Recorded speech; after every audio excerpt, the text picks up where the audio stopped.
in the state is when hospitals are less than 15% of their admissions are COVID related. The admission percentage is based on a combination of both medical surgical beds and ICU beds.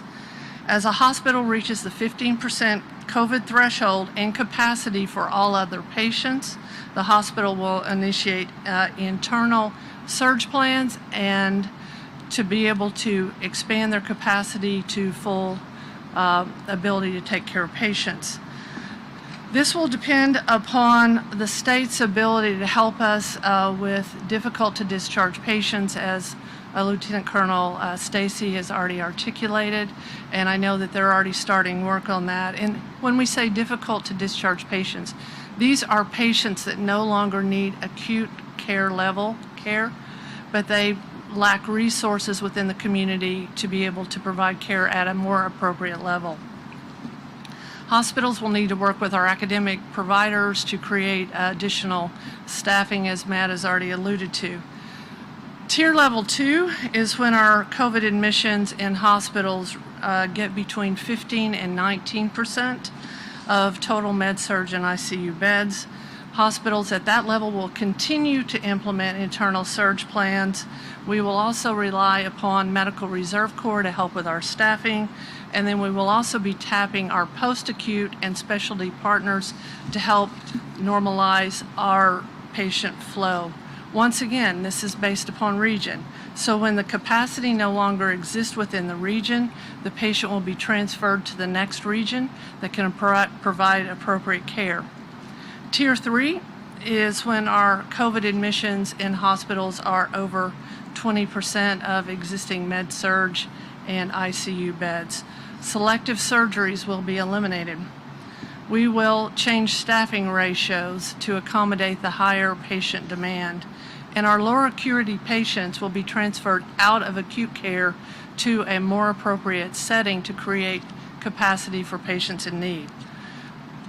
Level 4, and let's hope we never get there, is when our admissions are greater than 40% and we have reached our capacity based on not only our internal surge plans, but also our region and state numbers.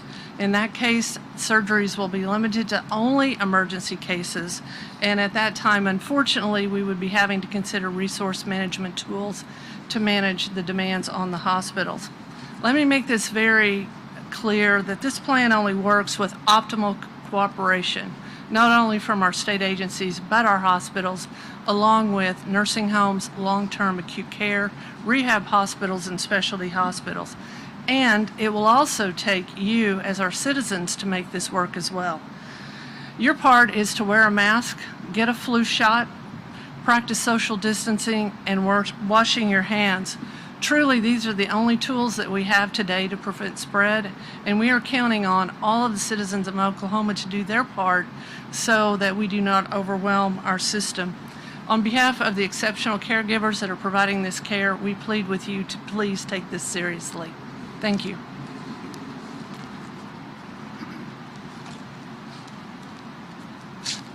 Well, good afternoon.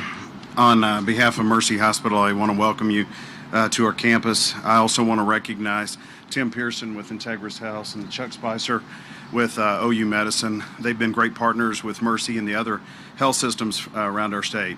I'd also like to say that it's an extreme blessing for us to be able to serve Oklahomans in this time of need, and I think we all feel that way.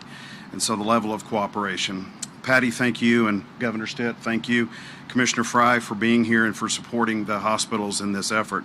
We're grateful for the support of the state and our fellow partners in healthcare, many of whom are here with us today. I would like to take this opportunity, however, to talk about two things. First, I would like to share some thoughts about our healthcare professionals in our state, and then talk about what's going on specifically with the care of hospitalized COVID patients. If any one of my colleagues were speaking today, they would comment on the amazing work of healthcare professionals around our state. Many think of the care in our hospitals, but I would add the care in our clinics, urgent cares, and other ambulatory locations around the state of Oklahoma. I can't say enough good things about the nurses, the physicians, respiratory therapists, all of our clinical staff, our environmental staff, our food services staff, in each of the hospitals around the state of Oklahoma. They are simply incredible. Every day they earn the title of hero in my mind. They are dedicated to taking care of all of our patients, including those who have COVID-19, as well as their families. To each healthcare professional in our state, we say thank you. Thank you for your work. It is well documented that hospitals around the country are operating at capacity or near capacity. Many hospitals were operating at that level even prior to COVID. Your Oklahoma hospitals are no different than that. And like many hospitals around the country, we've been experiencing high patient census at Mercy Hospital, Oklahoma City, over the last several months. While we have recently seen an increase in the COVID-19 patients, we're also experiencing an increase in the number of patients who have other medical diagnoses. This is certainly a challenge, but it's a challenge that we're ready and willing to meet. We can do that only with the cooperation of all the hospitals working together, of which has been referenced many times. The hospitals around the state have collaborated as a team and created a new plan to more effectively and uniformly care for COVID patients in the state of Oklahoma. This new plan involves constant communication between facilities to clearly understand each other's capacity on a daily and sometimes even an hourly basis. The implementation of regional command centers that direct the transfers of patients will also be admitted, as Patty mentioned. When we are talking about hospital capacity or ICU bed capacity or availability at Mercy or any other hospital, it's a challenging number to report at any given moment because it's constantly changing. Patients are literally being discharged as we speak from the hospital behind us. Patients are frequently admitted or moved throughout our hospitals for the most appropriate level of care. Today, Mercy Hospital began the day with only 15% of our beds filled with COVID patients. So this is at that tier 1 level, and so we'll start implementing some of those protocols that Patty mentioned. As a part of the new plan, we've also identified specific triggers that will tell us when it's time to modify our plans. So we've learned a lot over the last 7 months. Each of the hospitals have learned a lot. We've learned from each other. And so we might change our staffing models. We potentially could transfer to lower acuity facilities, as Patty mentioned. We're not at that point yet, and this new plan will allow us to work together directly to decide when and if the time is right and necessary. We're also working with rehab hospitals, skilled nursing, and long-term care facilities, and they play a very, very important part in the care of these patients. Care for certain patients can be provided even at home with home care services or virtual care services, again, when it's appropriate and best for those patients. But most importantly, we want the public to know hospitals across the state are working closely together to do everything in our power to take care of anyone who needs us when they need us. As Patty said, as the governor said, we want people to take this and continue to take this virus very seriously. Continue following the recommended protocols, including now getting a flu shot, hand washing, social distancing, and mask wearing to help limit the spread of COVID-19 and the flu. We can all work together and we can protect our community one by one. Thank you.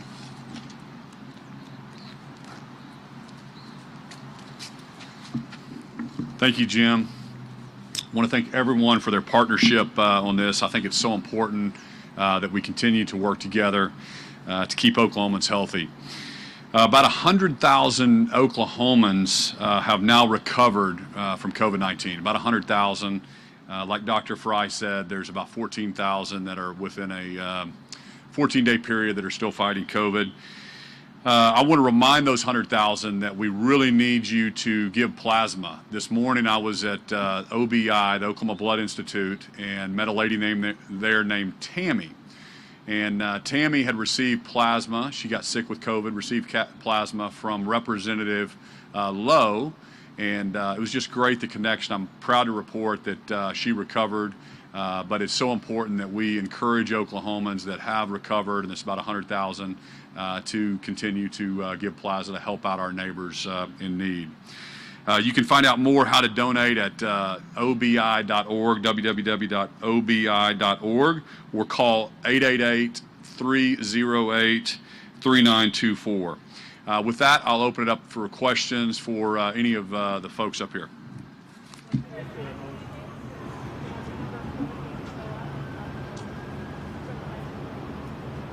I think the question was mask mandates, and like I've stated before, every county is different. We're leaving that up to the municipalities.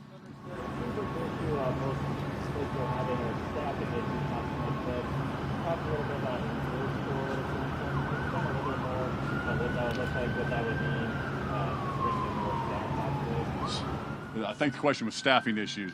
I'll let somebody else take that. Did you ask about the Medical Reserve Corps? So people can volunteer to provide medical services, train professionals through the Medical Reserve Corps, and they can call and we can get them set up with through that process to be able to provide services and help out in places of need.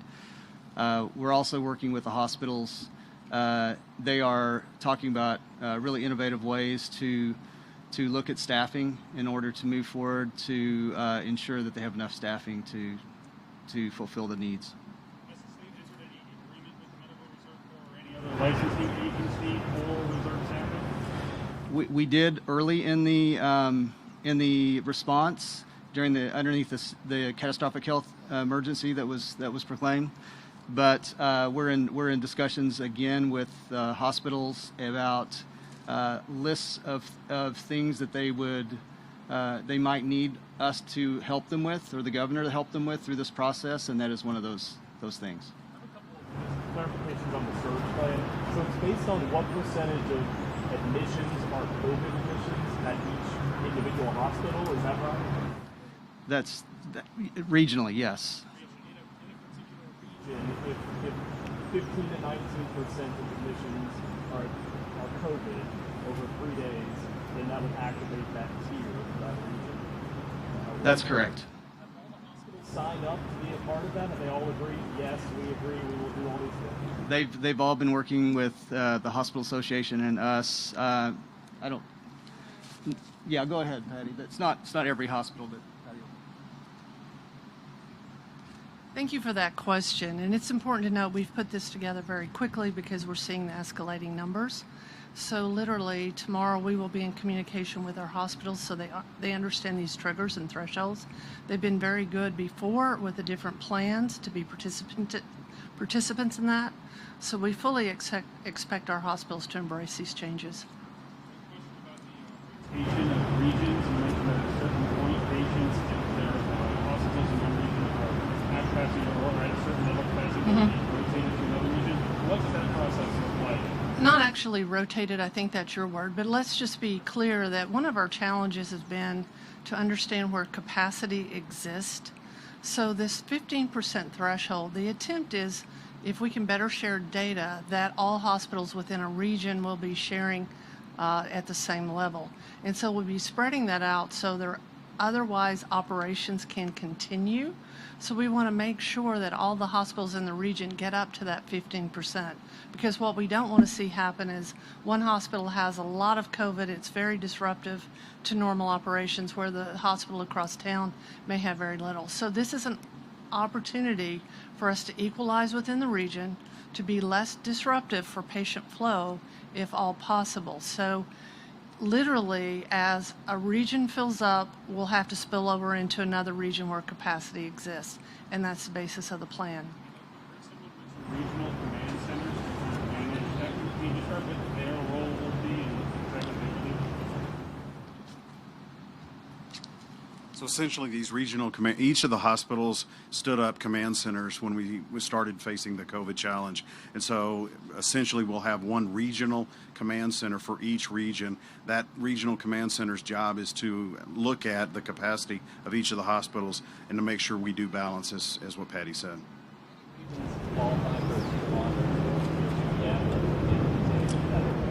We're still analyzing that information, so we should have that, as Patty said, in the next day or two. No. Will that be shared on a daily basis?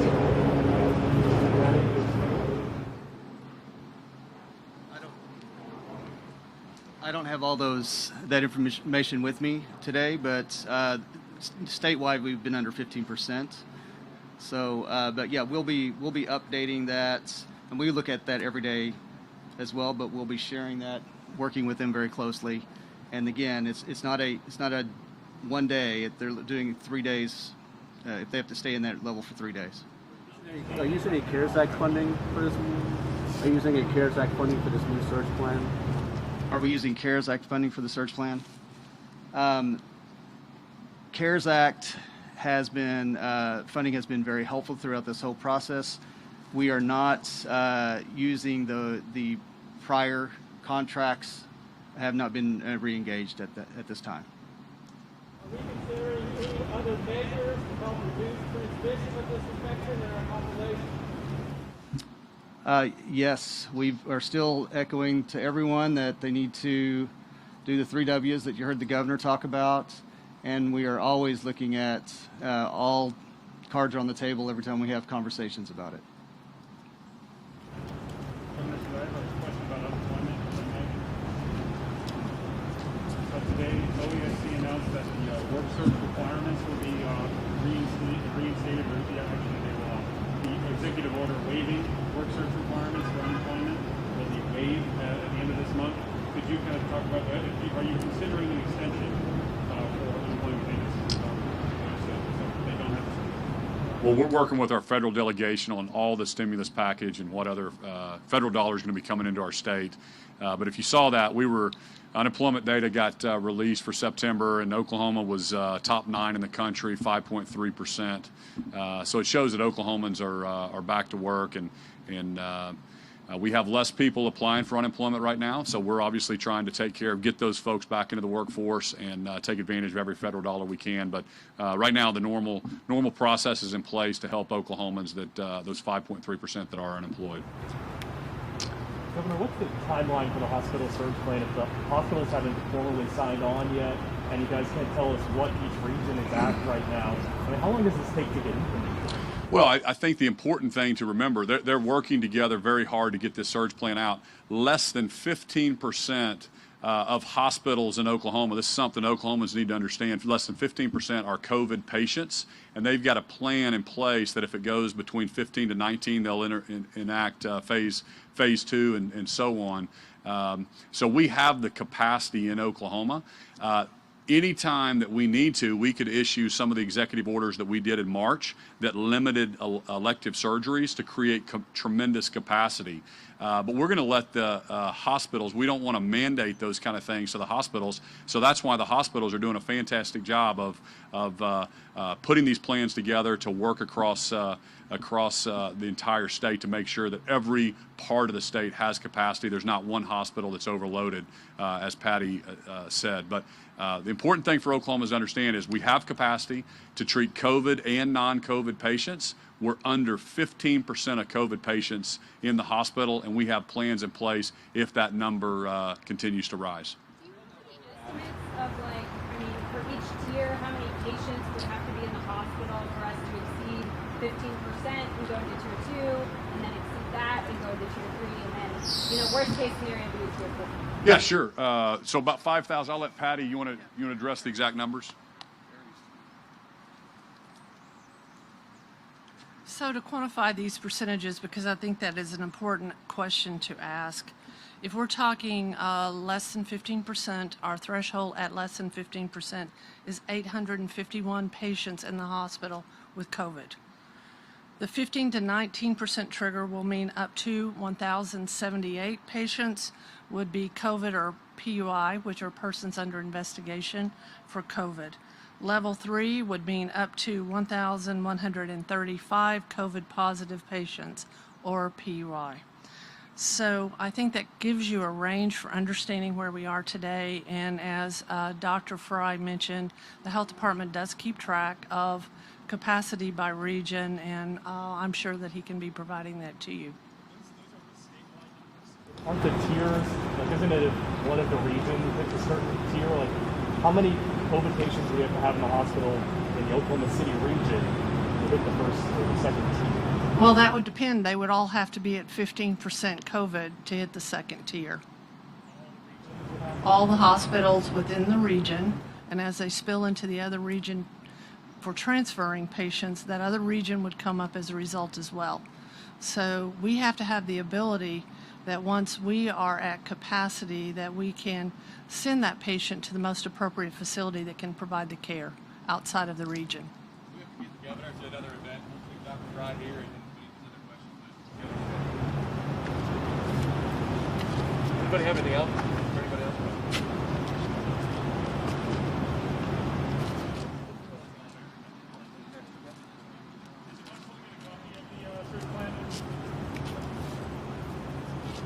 Dr. Frye, can I ask you one more thing?